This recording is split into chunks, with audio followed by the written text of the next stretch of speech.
Hi, I'm Chase Brewster, And I'm Savannah Moorfield. and this is our project on reverse engineering of sunglasses.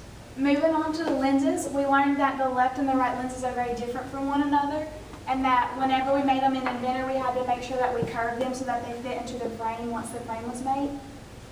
They were very dark, and they allow you to see through them, and they also protect your eyes from sunlight. Our second part was the frames, which was probably the hardest part to make in Inventor because not only did it have to be fit around the lenses, but also had to be sure that the temples would fit onto it for the final assembly as well. And they, just like the rest of the glasses, were smooth and they gave it a more modern look.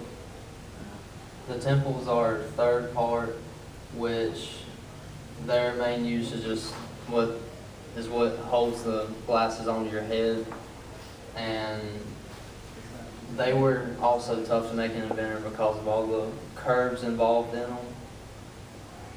Since the angles went different ways, which made it tougher to make. And our last part was the screw, and the screw was kind of the piece that held the glasses together. In the frames, there's a hole and it connected the temples to the frame. When we made the screw in Inventor, we used the revolve tool and revolved it around. It was very shiny and gave it a very finished texture.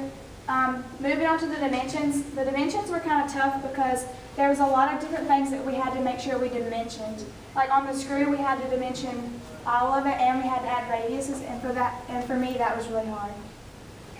And then for the final assembly, once we were able to get every part exactly how we wanted it, it was easier to do it, but it took a little bit of trial and error because we had to go back and fix stuff if it didn't fit just exactly right.